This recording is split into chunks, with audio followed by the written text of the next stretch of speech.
2015. We have, ministries of security, and these ministries of security, we have, laws that back up our community security outfits. Like we have, Operation Pochapo, we have Neighborhood Watch, Operation Pochapo in Anambra State, Neighborhood Watch in Ebonyi and Enugu. We have, in Abia, we have in Imo State, we have gatekeepers, we have herdsmen committee, we have forest guards. This is how we are doing. They're all backed up with law. And so the IGP told us, look, community policing is community-based. The police is not going to select members of this, personnel, and they are going to be independent. They are not going to be dependent on the DPO, or the CP. They have to handle their affairs, perfectly. But one striking and very important aspect of community policing is that we have the ability to arrest, but they will not detain. But they can arraign in court. It's interesting that you say that what he was proposing and what you already have on ground seem very similar. Because just on Friday, I had a conversation with former Deputy Senate President Ike Ekweremadu, who says that the community policing as been proposed by the Inspector General is a distraction. He says it's more like police PR, that they're talking about building public relations. So that's not what the people seem to be talking about. They're not saying they're going to bring extra personnel. In fact, he called it a fraud. What do you make of what he says? United Nations, UN country team. Senator Ike Ekweremadu is one of leaders. I wouldn't want to comment against what he said, but I want to speak, in line with what we heard from the IGP. If what we heard is what it is, I can assure you that community policing is an enhancement, of what we are already doing, because what we are doing is backed by law, and community policing is going to be domesticated in each of the states, and it's also going to be backed by law. So I don't see it, because where there are no other alternative, you have to find a way to protect, the lives and property of your people. So what we are doing is giving comfort to our people, in terms of, making sure that we have, peace in the various communities. And if you now come up with community policing, and it's an added advantage because it's backed up by the Constitution. And so what we are doing at the local levels, we now be able to be enhanced, and then they can arrest, they can arraign, they can also not going to go to DPO. I find it interesting that you say that when you had the conversation with the IG, you were able to reach some compromise. In other words, there were points of departure, isn't that correct? What were the points of departure? What were the things that, you had to eventually give room, or will I say give and take, to be able to achieve the compromise? What were you looking for initially that eventually you had to come to a middle ground, it would seem? Well, the idea of, our people would want, an enhanced security outfit to protect the people because of very heightened, insecurity in our place. In other words?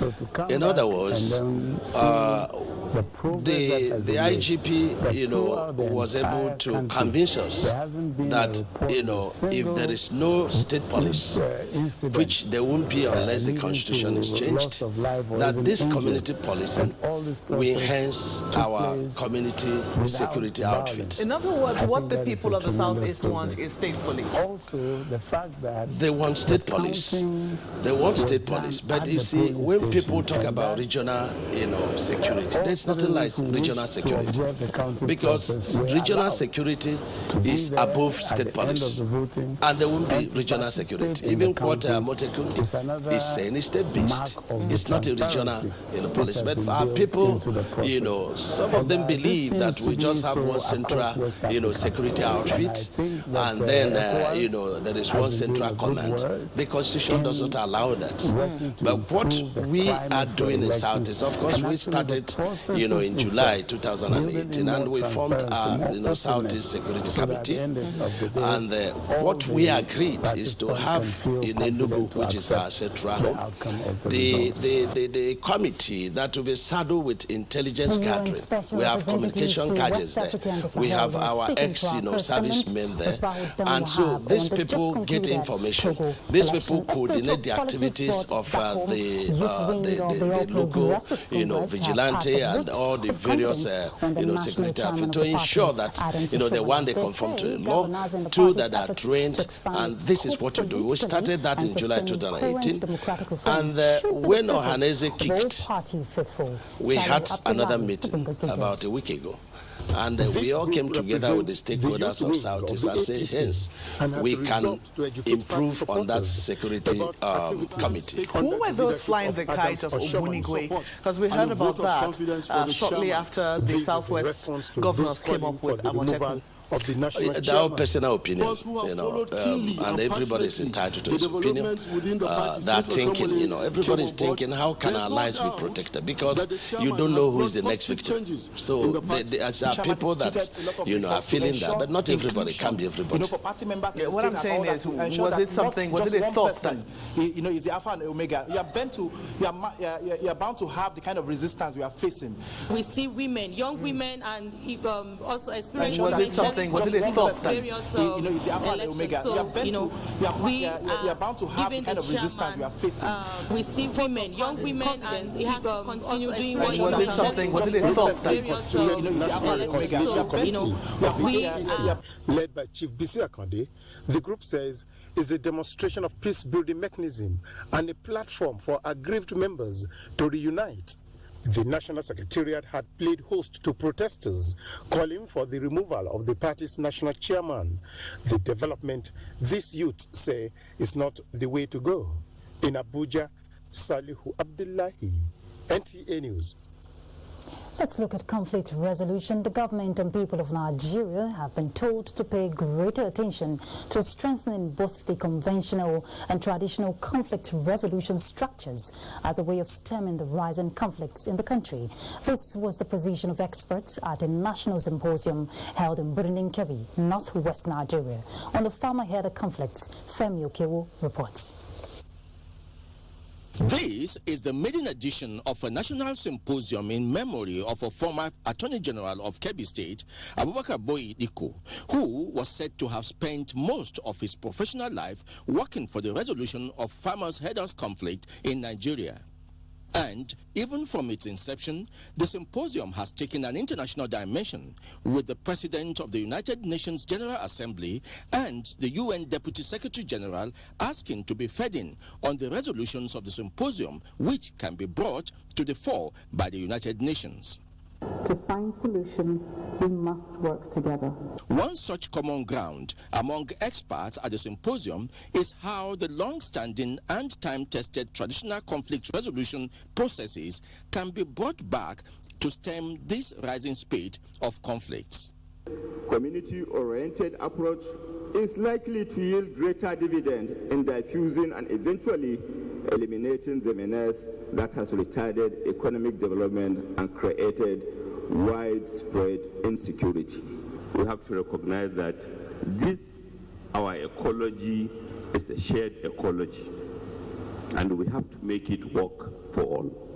Organizers are hopeful that this will not be another talk shop. The idea is all citizens, all groups, and all organizations should join hands with the various tiers and levels of government to be part of the solution. In Birnin Kebbi, Femi Okewo, NTA News.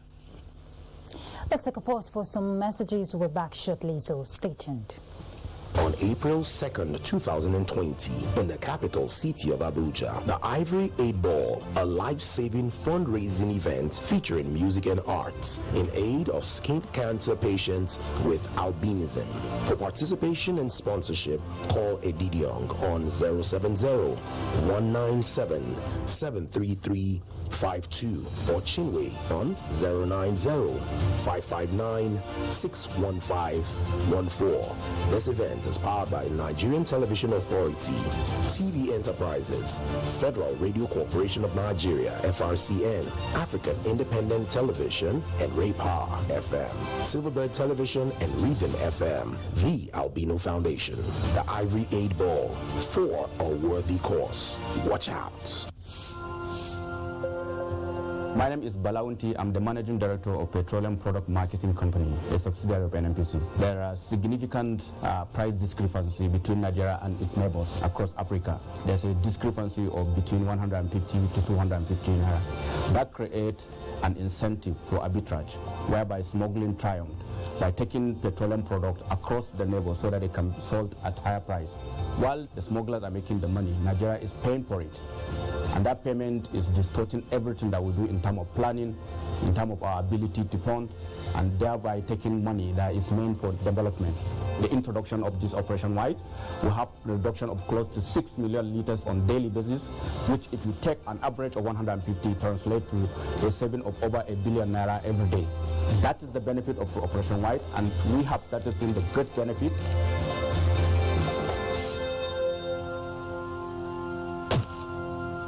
New digital technologies have thrown up new opportunities for online news gathering, reporting and management. NTA TV College invites online reporters, journalists, public relations practitioners, multimedia producers and freelance reporters to a special 2-week intensive course on intermediate online news reporting skills. Take advantage of the course to upscale your skills in computer-assisted reporting, social media content production strategies, online media platforms for information dissemination and management. Date 2nd to 13th March 2020. Course fee 80,000 naira per participant, accommodation inclusive. Also running is a special 4-week intensive course on modern trends in broadcast media marketing. It is an essential course for the sales force in the broadcast media, in the public and private sector, to sharpen their skills and improve their capacities to deal with contemporary marketing challenges and competitors. Date 16th March to 9th April 2020. Course fee 100,000 naira only per participant, accommodation inclusive.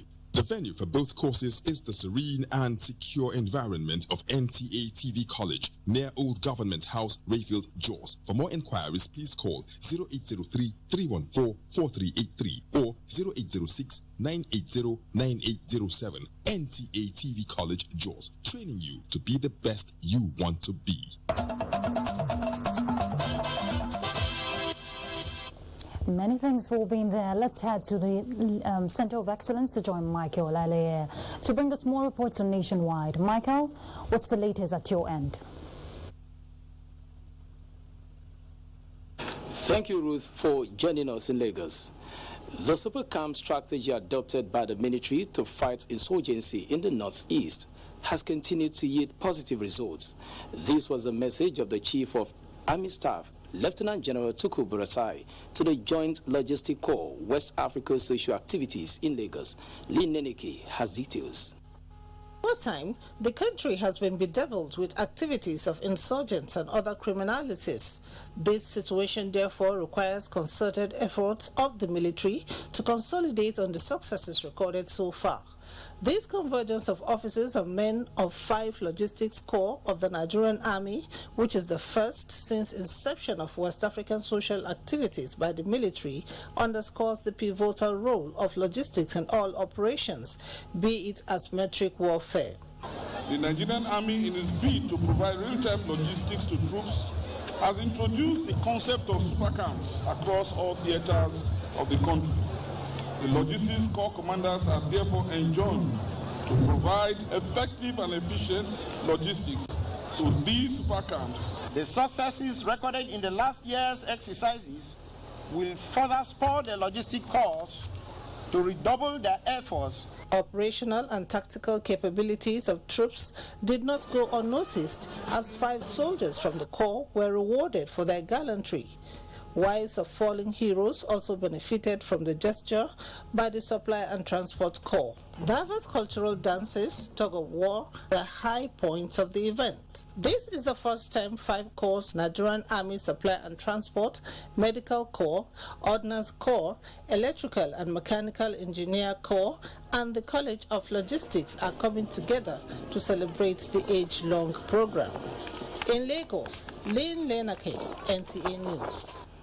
The Nigeria Agricultural Quarantine Service has intercepted and destroyed raw meat concealed in 17 travel boxes at the Murtala Mohammed International Airport, Lagos. The boxes of raw meat seized at the tarmac were imported from South Africa. Less than 1 month after the Nigeria Agricultural Quarantine Service heightened its veterinary checks at the airport to forestall the entry of coronavirus into the country, this unusual discovery was made. The meat, packaged into polythene bag, were carefully arranged to conceal the content and beat security checks. The agency was able to intercept the contraband with the assistance of the Nigeria Customs Service and other security agents at the airports. There are some zoonotic diseases that are peculiar to animals that can affect a man. Right now we are hearing of COVID-19 that is happening in China and South Korea. We don't want all those things to come here. That's why some of these things, they are highly prohibited. The provision of the Animal Disease Control Act and by implication Nigeria Agricultural Quarantine Service Act is that there must be an existence of permit system if at all such item must be imported. Quarantine is basically concerned with agricultural produce, that is animal products, animal products, plant and plant products, there are aquatic resources and products. And there are existing laws. So what I would rather say is that seek information from the Nigerian Agricultural Quarantine Service if you are a prospective importer or exporter of anything agricultural product. So far, no arrest has been made as the importer of the raw meat is at large, but the security agencies are on surveillance to apprehend the culprits. Technology is a tool that can transform businesses and society. That is, if it is knowledgeably applied to solve seemingly complex challenges in all spheres of life. This was a summation of a professor of information systems, Lagos Business School, Professor Olanyinka David West, at her inaugural lecture. Dr. Ubuyemi tells us more. Olanyinka David West is a professor of information systems at the Lagos Business School. She has over 30 years' experience of using technology to solve complex issues. She has, however, recognized the lack of alignment between business and information technology. That is why she has put together this inaugural lecture to help users of technology understand its importance and role in today's society. The first perspective was the human side and the people side, because the I are the users or the builders of the technology solutions. The second perspective was the processes and the capabilities required to build the technologies in general and all the different technology transformations and evolutions that we've witnessed.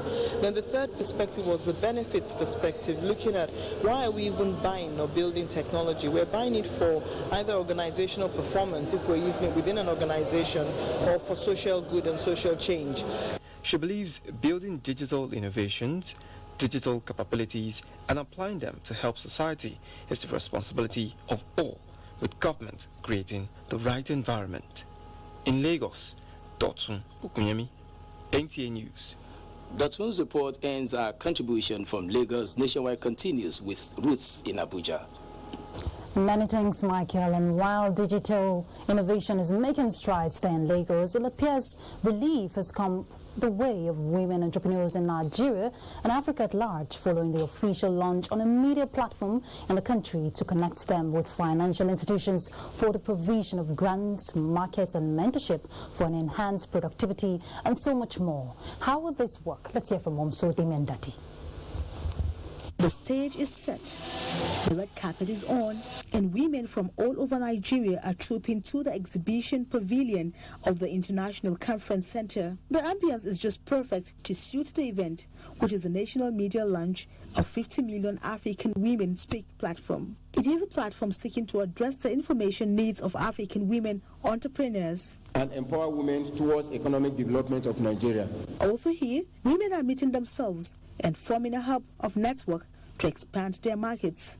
Using that platform, there's capacity building, which comes in form of training, in form of support, in form of services, and also linkages with other related business and other related persons. What we have lacked is enough opportunities, and that's why this project is very dear to ECOWAS, targeting 50 million women in Africa. We have 38 African countries on the platform, and they see all we do. So for us, it's going to increase our sales profits, it's going to increase our networking, it's going to increase our customer relation. Most importantly is the launch of this platform for women across Africa to do business, spearheaded by African Development Bank, ECOWAS, and Ministries of Women Affairs across board. Momso Damien Dati, NTA News. And to health, checking quackery in medical practice and better funding of the health sector will go a long way in preventing possible global epidemics in Nigeria. This was the position of the leadership of medical laboratory technicians of Nigeria during a meeting in Abuja. Benny Adams reports.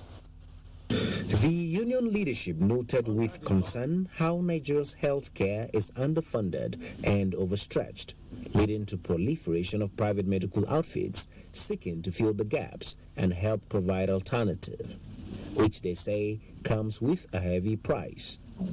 In offering solution, they advocate better funding of the sector. Administrators and not medical personnel should head health agencies, and government should intensify efforts at attaining universal health coverage.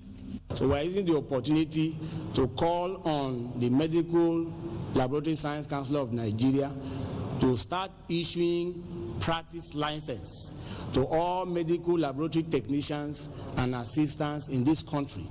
Of course, that will go a long way to checkmate the quacks. Speaking on industrial disputes in the sector, the union noted that only a unified operational structure can stand and advise members to obey constitutional authority, adding that when all these issues are addressed, Nigeria will be in a better position to handle global epidemics when the need arises. Benny Adams, NTA News. Still talking health, healthcare is a very vital component in the entire well-being of man. And for people who for several years undergo acute health challenges and travel long distances to access healthcare, the privilege of having a comprehensive primary health center is one that calls for celebration. This is a story of the Yache community in Yala local government area of Cross River State. Paul Abel will complete the story. This is the Yache community in Yala local government area of Cross River State. Before now, apart from the deplorable state of the road linking the community, access to healthcare services was very difficult, as most sick people were taken to neighboring Benue State for treatment. Unfortunately, many of such persons do not return alive due to long distances to medical facilities. But all that is gone now, as over 36,000 people will enjoy health service at their doorsteps with the inauguration of the Yache Comprehensive Primary Healthcare Center, coinciding with the flag-off of the 2020 National Immunization Plus Days. For the indigents, it is a dream come true, expressing joy for being living witnesses to the reality of the project. If health facility is close by here, you just rush to your house, pick money and go back there. But when you go to that far, at the end of the day, you see that many of them, because of lack of money, they will not be able to make it. The road is very, very bad. If there is anything we want His Excellency to do for us again, is the road and also to give us light. What is the vision of the state government on healthcare delivery? Established primary healthcare centers in all our 195 wards. Now, this is the last one to be established, and we are happy to say that we have reserved the best for the last. The idea is to be able to provide universal health coverage for Cross Riverians, give us the best as it concerns healthcare. With this healthcare center, there is at least one primary health facility in the more than 100 wards of Cross River State. In Yache, Yala local government area of Cross River State, Paul Abel, NTA News. Let's talk education. In December 2018, the United Nations Children's Fund, UNICEF, carried out a research which indicated that about 13.2 million children are out of school in Nigeria. The report also placed most of the children from areas displaced by insurgency. Well, Kaduna State has, however, increased enrollment into its primary schools with initiatives that present carrot and stick approach when necessary. We join Abdullahi Mohammed live, who is standing by to tell us one of these, to tell us more about these initiatives. What is, Abdullahi, if you can hear me, what is the, how is this initiative going? What's the response like? Okay, thank you, Ruth, for joining me here. First of all, I would like to, explain to you that those statistics are, very disturbing. But let me tell you, it's like 2 years now, and things have basically changed here in Kaduna State. A lot has happened, especially from influencers like religious leaders and then traditional leaders talking about the need for parents to make sure that they send their children to schools, especially that the school, primary to secondary school here in Kaduna State is made free. And then the state itself has dedicated over 40% of its budget to education. And that means, improvement in infrastructure and a lot of other things, incentives, and even the federal government school feeding program, which is all ongoing there. And in another aspect, let me tell you, it is using carrots there, but in the other hand, it is also using what we call stick. That is what they call education marshal. It's just an initiative that brought out men and women on the street to make sure that they intercept children of school age to take them back to school or meet up with their parents, make sure that these children go to school. I have Brume here with me, who is in charge at the education marshal, who's going to explain to us clearly what the organization has been doing, because I went out this morning together with them, and then we have been able to intercept so many children, especially in a particular market that we went out with them this morning. Brume, tell us exactly what kind of impact has your organization been able to make? Because if you look back here, you can see that the street is empty. You don't see children roaming about, a departure from the past. Tell us. Thank you very much. Before I will start, I want to tell you that His Excellency Malam Nasru El-Rufai, who has asked us to come, has been very, very great. He's been doing wonderfully well, because since we came to Kaduna, like he just said, you can look around, we will not find children roaming the street during school hours. So tell us the impact. Okay, very good. The impact, since we came, we've been able to make sure that over 4,572 children are registered, and over 113,000 have been returned. When we say they've been returned, we're talking about those children who are of school age, who deliberately stop schooling for no reason. We can say they are dropouts. And again, there are categories of children who want to be chanting during school hours. They will tell their parents that they are going to school, whereas they won't go to school. So the education marshals are there to ensure that they see them, they accost them, they take them back to school. We take record of all those kind of children as well. That is the number I'm talking about. The 130,000 children are the children we are calling the returnees. Thank you very much. We have limited time to talk to you, and now I'll have to, stop from here and hand over to Zulay, who is in Kaduna Network Center to continue nationwide. Zulay, I hope you're ready to take over. I am. Thank you, Mohammed, and welcome to the studio. And from here, we begin with a report from the Kaduna High Court that it was presided over by Justice Gideon Kurada, and he adjourned the trial of the leader of the proscribed Islamic movement in Nigeria, Sheikh Ibrahim El-Zakzaky, and his wife to the 23rd of April. Major Madamu reports that Sheikh El-Zakzaky and his wife appeared in court today. The pronouncement of amended charges and plea taking in respect of the case of culpable homicide, illegal assembly, and criminal conspiracy instituted by the state against Sheikh Ibrahim El-Zakzaky and his wife Zina Tukuna hold as earlier scheduled to hold today. This is as a result of the poor condition of health of the defendants. At the last sitting of the court on the 6th of this month, defendants were absent on account of ill health. The sitting was adjourned to this Monday when the defendant would take their pleas in respect of amended charges that narrowed the case to the two of them, and the two other accused persons charged alongside them earlier are at large. Before the adjournment, the presiding judge Gideon Kurada had ordered the Nigeria Correctional Service to allow the defendant access to their personal physicians. At the resumed sitting, the defense counsel drew the attention of the court to alleged non-compliance with that order. Justice Kurada therefore summoned the controller of the Nigerian Correctional Service to his chambers, where misconceptions surrounding non-compliance with the order have been resolved.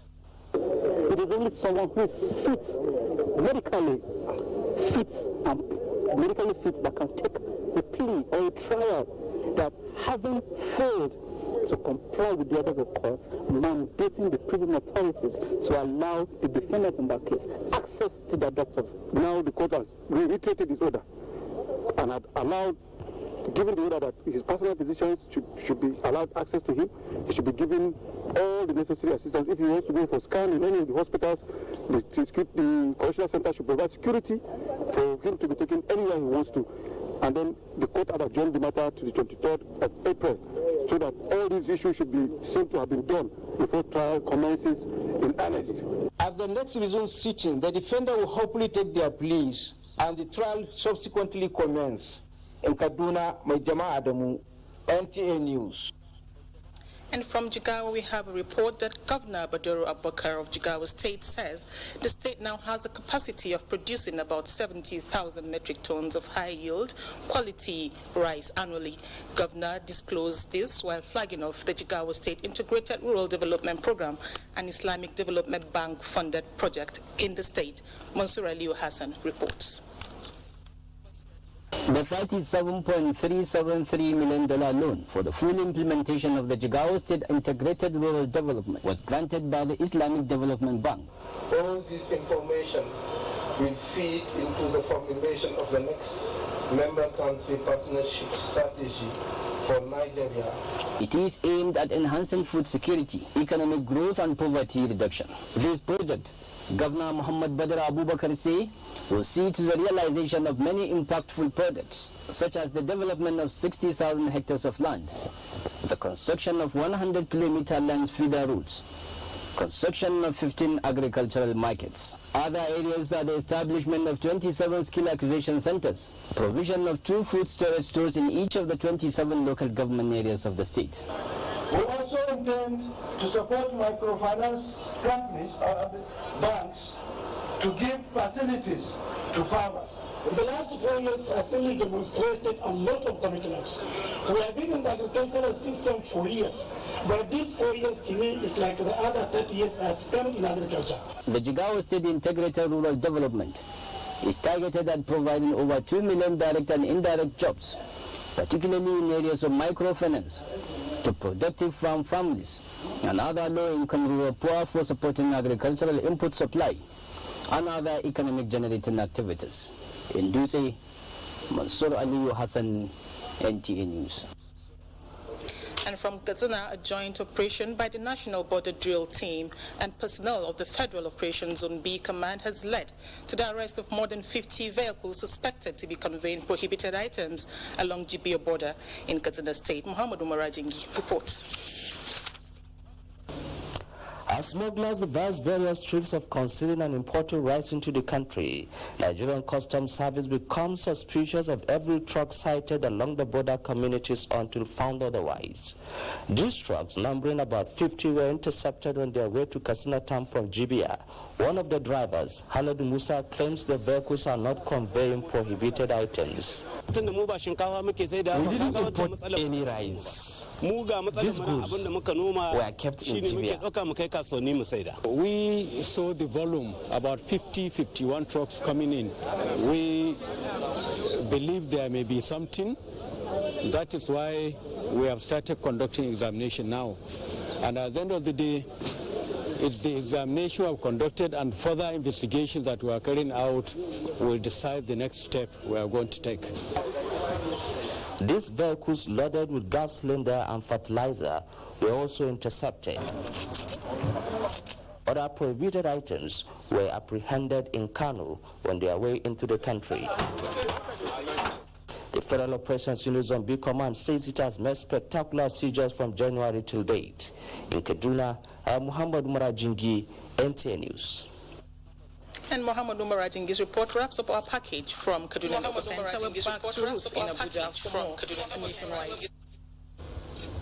Many thanks, Zulay. Welcome back to Abuja. The revelation by the Department of Petroleum Resources that the nation's crude oil reserves will dry up in 49 years has elicited reactions from economic experts and captains of industry.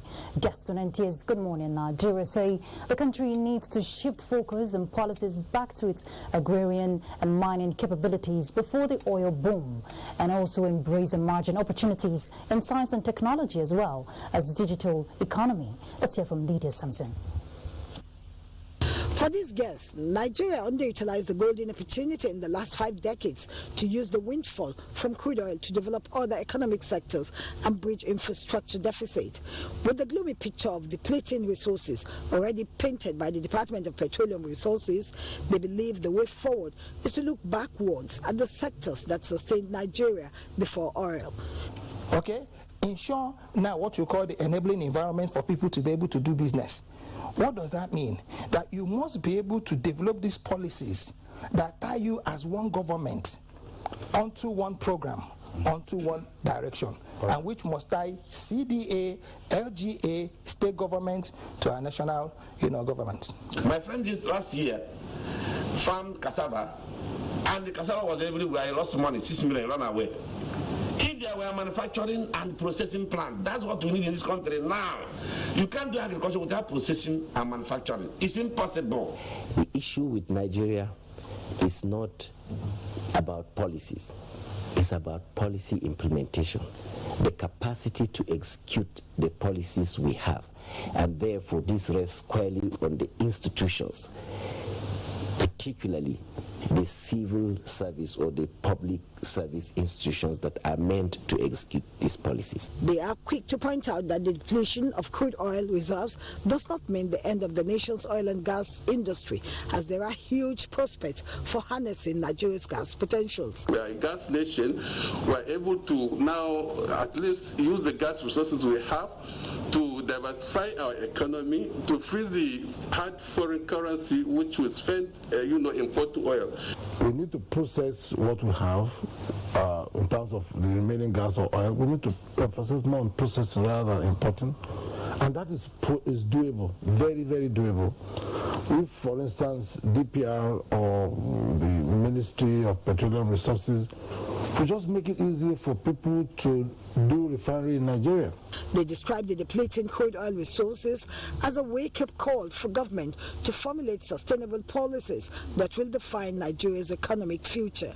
In Abuja, Lydia Samson, NTA News. Our next stop is Enugu as we join Mina to bring us more reports on Nationwide. Mina? Hello Ruth, good afternoon and welcome to Enugu.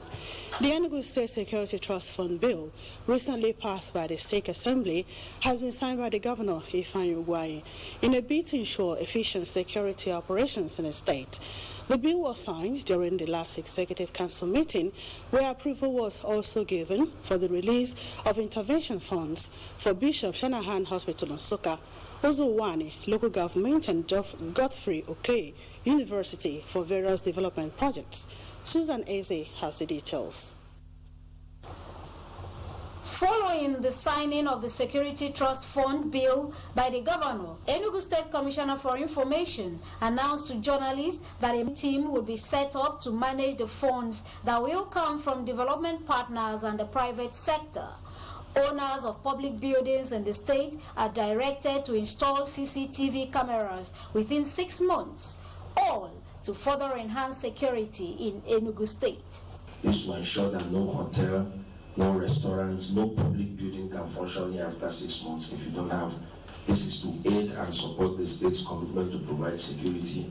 On infrastructure, Council approved intervention funds of 150 million naira for the upgrade of facilities at the Bishop Shanahan Hospital in Nsukka. 24 million naira for the overhaul of the medical center at Omolokpa, Ozowane Council area. Government also approved additional 100 million naira for the completion of the road project leading to Godfrey Okoye University permanent site.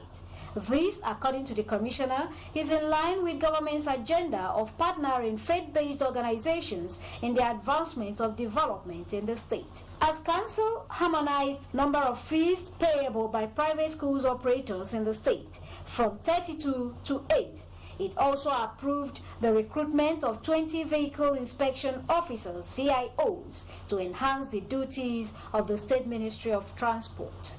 In Enugu, Susan Eze, NTA News. Enugu State government has reassured its citizens of continuous efforts in taking governance to the grassroots and making all roads in the rural areas motorable. The Deputy Chief of Staff to the Governor made this known at the inauguration of Enugu Rural Access and Mobility Project Ramp 2 Office and Roads Maintenance Equipment donated to the community-based Roads Maintenance Group in Enugu State. Chimaroke Ugu has the details. 126 men and women constituted as rural road maintenance team were drawn from the 12 communities that have benefited from the ramp road projects in Enugu State. Recounting the achievements of the Rural Assessment and Mobility Program RAMP, the state coordinator said under the program, projects like bridges, culverts, and concrete asphalting of roads in the rural areas have been completed. He said that RAMP has been enjoying the full support of the governor and the prompt release of counterpart funds for project execution. We have selected and rehabilitated 50 kilometers of pilot roads. Governor of Enugu State, Ifeanyi Ugwuanyi, represented by the Deputy Chief of Staff, assured the people of the state that government is committed to making Enugu #1 state in terms of infrastructure. What we have seen today is very exemplary because back in those days, we used to have PWD. And our road didn't go that bad because there were people maintaining those roads. So the issue is not just building the roads, and His Excellency, who is heading this government, has gone a mile ahead. The high point of the event was the presentation of certificates of registration to all the 12 cooperative societies participating in the rural maintenance and the handover of the new Enugu Ramp 2 office complex donated by the governor. In Enugu, Chimaroke Ugu, NTA News. And that does it from here. It's back to you, Ruth, for a continuation of Nationwide. Thank you very much, Mina. Right, let's look at road matters. The federal government says it is committed to provide road infrastructure that will stand the test of time with a view to improving the socio-economic well-being of the country. The State Minister of Works and Housing, Abubakar Danlami Aliyu, stated this while inspecting the Norman Cham Federal Road in Adamawa State. Rayanu Bala will tell us more. The reconstruction of 46.35-kilometer road from Cham, Gombe State to Numan in Adamawa State was awarded to CGC construction firm in 2017 at the cost of 9.2 billion naira. The work is currently going on with 22% completion, covering 11 kilometers from Numan. Some of the commuters plying the road expressed hope that their sufferings will soon come to an end with the pace of work at the moment. Normally you're going to enjoy your movement, your ride, despite the destination, and your car is going to be in a perfect condition. So I'm happy about the road. I'm enjoying it as I'm going to where I'm going to. I want government to put more effort so that this work will soon finish. The Minister of State, Works and Housing, Abubakar Danlami Aliyu, who was on an inspection visit to the road, expressed a satisfaction with the quality of work, saying government will ensure speedy completion of the road so as to improve socio-economic activities in the area. We had some bottlenecks, which is the Savannah area. It's a stretch of over 11 kilometers, so it's going to cost us a lot, but we have to do it for our people because, as you know, Mr. President's commitment to delivering this project. It's very important about the augmentation, but we get good news. Next week we can get a problem. This is good news. The type of traffic applying this So we don't want to rush the road only to give way within 6 months.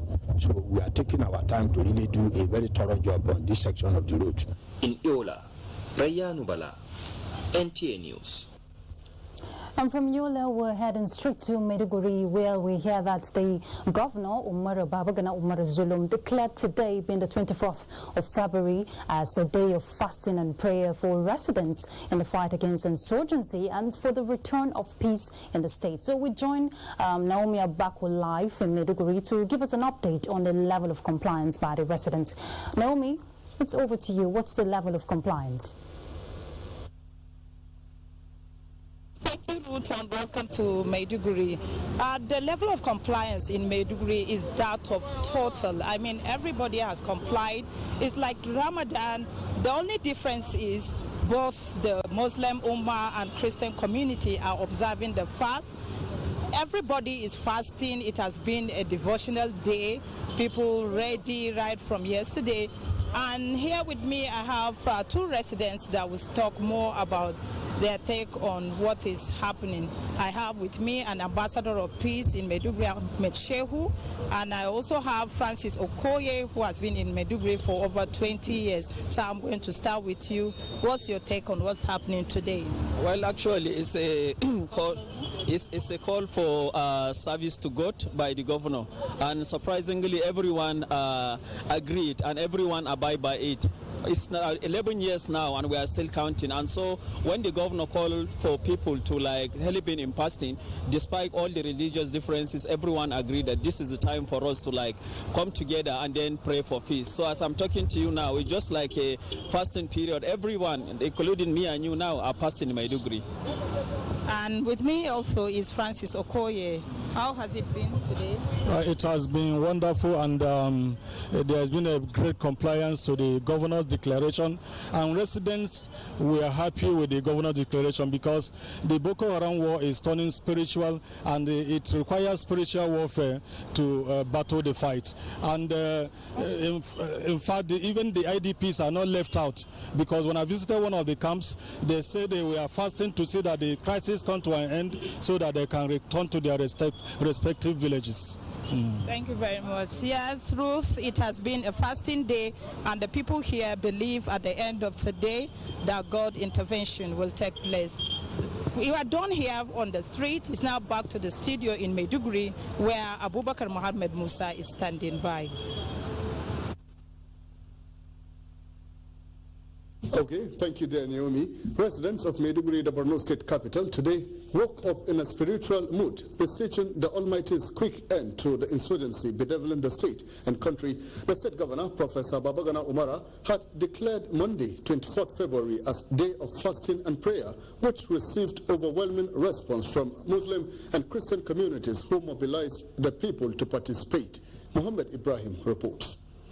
Even before the pronouncement for a day of prayer and fasting, several communities in Maiduguri have been holding the periodic exercise calling for divine intervention in the situation bedeviling Borno.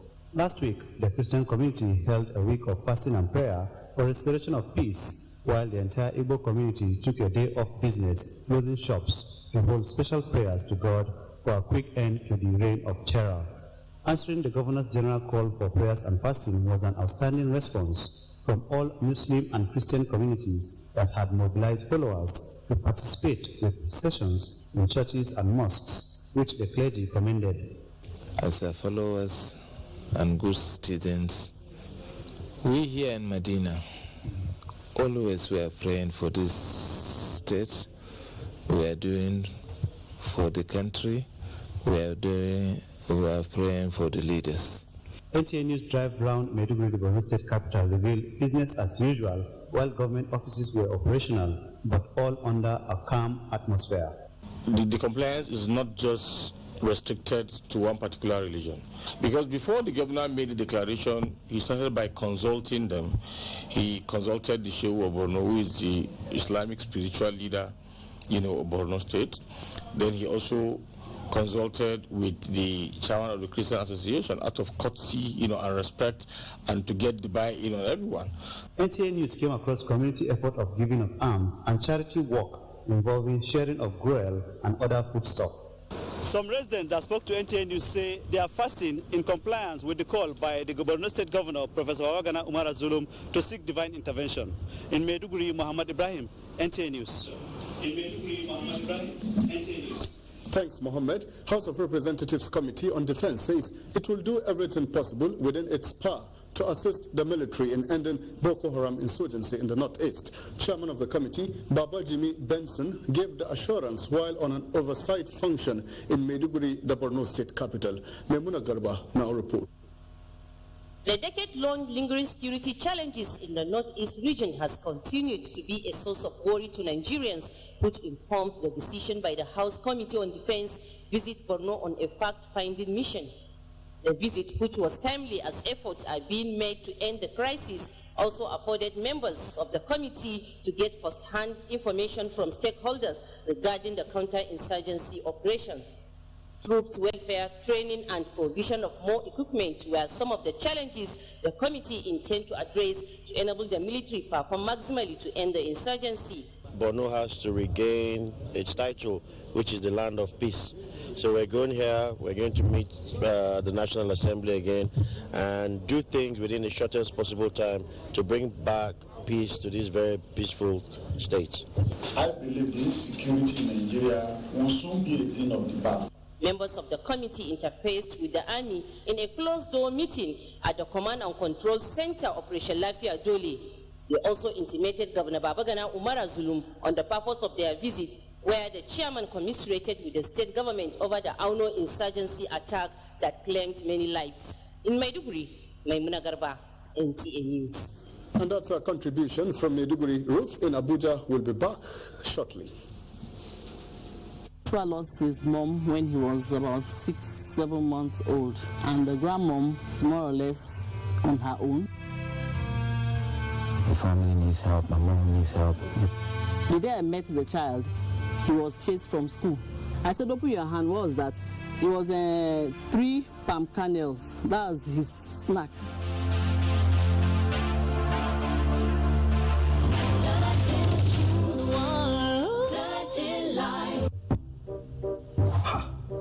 Not so fast. Look, I'm tired. I want to check out of this country for greener pastures. Just calm down for a moment. Please sit down. Do you have a job where you're going to? No, but someone is arranging, Listen, Alenko. Checking out of this country without proper planning means one thing. Unimaginable begin. You know, I've been in the diaspora, but legitimately doing great things at home and abroad. As I've been saying, without the proper footing abroad, the risk is not worth it. Listen, Alenko, it's better to be home than be trapped abroad, or even end up in prison.